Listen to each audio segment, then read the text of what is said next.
It also goes on to say that various high-placed sources do say that the party has jitters. It doesn't know whether in fact it's going wrong on one small thing or whether there's a deeper problem, and that's what this Guardian story essentially is about. Of course it has jitters. I mean, your own correspondent, I think John Craig, has spoken to some senior Tories, and I think they've denied that there is a unit for the hung parliament. Yes. Now it seems extraordinary that they wouldn't have a unit for hung parliament. I mean, we have the polls narrowing, we have a sort of 5-6 point lead. There is every possibility after the next election that neither of the two big parties will have a majority, and then will be thrown into this kind of constitutional quagmire. No one knows what happens. There was no written rule for it. So they have to do some planning for this. It'd be irresponsible for all the parties not to be thinking, have one eye on what is going to happen if there is no overall majority. But it's clear from this article, and it's clear from everything you read in the last few weeks, that Cameron is panicking a little bit. It's the classic case of the front runner faltering. We've seen Gordon Brown's interview with Piers Morgan, where he sort of, obviously the famous interview where he cried a little bit. He's clearly soliciting some sympathy. They've had a bad few weeks of Tories with the healthcare plans and the big arguments between Lansley, Burnham and Lamb, and it's been a bad few weeks for them, and they've got to pick it up. And I guess for the Tories the key thing is they've got the spring conference. This is the opportunity for them to turn it round. Cameron, big speech. He's going to do the speech without notes, the same way he did for the first time he stood up at conference when he was going for the leadership. How significant is that? I think it's talking about that before, the big speech with no notes. It makes no difference to people. It makes a difference to the political class and the media class who think, wow, isn't this great? Really, I mean, all the people who've won elections in the past, Blair, I believe, Thatcher, these people, they didn't get up and talk without notes. I couldn't give a damn, frankly, whether they talk with notes or without. It's what they're saying. And I think this is basically the problem. I disagree with you, actually, that the Brown interview with Piers Morgan made any difference. I think he got a smaller audience, I believe, than Richard Madeley on that show. I don't think it would have made any real difference. I think that the main problem is that the Labour percentage stays roughly at 30.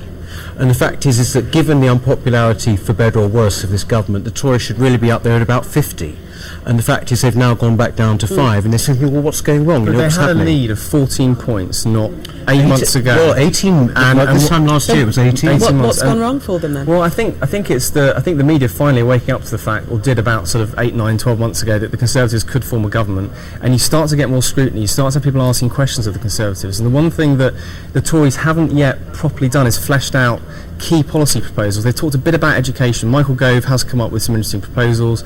On health, they've been all mixed up all over the place. On the economy, George Osborne just is out of his depth in that brief, and it's clear for all to see. And I think they've got to start fleshing out serious policies, and they can't get away with the fluff that they have done for the first few years when Cameron was rebranding the party, and it wasn't about policy. With 3 months from election, people want to hear policy from the Tories. And that has been the major criticism from Gordon Brown, that they're very thin on substance, and it is all about how they appear to be, and really what David Cameron wants to portray himself as. I think the main problem they've got, which is, if you want one problem, I think the main problem they've got is that if you look at the polls, and indeed just anecdotally, not just polls, people are hugely concerned about immigration, and they're hugely concerned about social breakdown. Now, the Tories have actually got pretty good things to say about social breakdown, but they don't get picked up, I think, by the majority of people in all the work that Ian Duncan Smith has done, all the rest of it. On immigration, if the Tories start talking about it now, after having scrupulously avoided it for ages, they're going to look really as though they are opportunists. Let's move they on can't to really do that. Let's move on to the Independent now, but still sticking with the Tories. An investigation by the Independent. Yeah, this is the story on the front page of the Indie.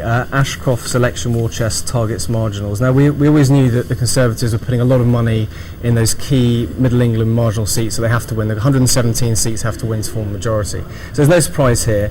The Independent says, however, that they can reveal that the Conservatives have spent £6 million over 2 years on those marginal seats, which is no real surprise because the Tories' war chest is massive. It's much bigger than Labour or the Lib Dems. But the interesting story here is that say that 1.1 million of that is from Lord Ashcroft, who, as we know, is a resident in Belize. We don't know whether he's a taxpayer, so clearly controversy around whether somebody who isn't even paying tax in this country should be bankrolling a major political party. Point number one.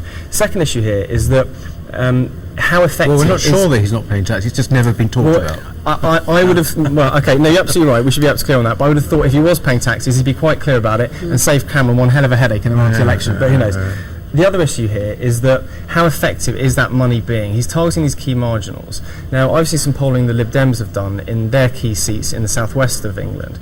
And those seats, this was about sort of 5 or 6 months ago, actually the Ashcroft money wasn't having much of an impact. Now, contrast that with the north of England, where Conservatives clearly need to win seats from the Labour Party. And if you look at that polling, it is having a massive impact.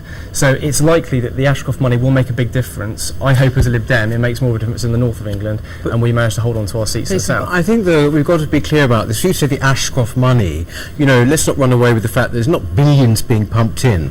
In fact, according to the report, there's been 6 million over 2 years, right?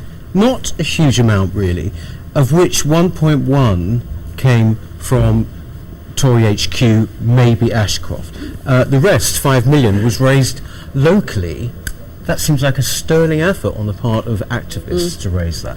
I don't quite see that this is not hardly a sort of like a tear 'em up investigation. I mean, it seems like a non-story. I think that it does raise an important question though about whether or not the principle of whether or not we should be, as citizens of the United Kingdom, in an electoral system whereby anybody who doesn't live or is not a resident of this country can bankroll our MPs and our political system for their own interests, their own ends. And had the same problem in the past, haven't they? No, actually it's a very different problem, and the Lib Dems did have an issue with a chap called Michael Brown, you're absolutely right. But we went through all the official vetting processes, and unfortunately it wasn't good enough. And that's all right then. Right, we can continue on this line of thought for quite a long time, but let's move from politics to sport now, and Portsmouth, their financial woes in the FT weekend. Yeah, I mean, this has obviously been covered for a lot of today, but Portsmouth have been sent into administration, Portsmouth Football Club, and this is just really bad news for the Premier League. It's embarrassing for the Premier League, which sort of holds itself up as the number one football league in the world.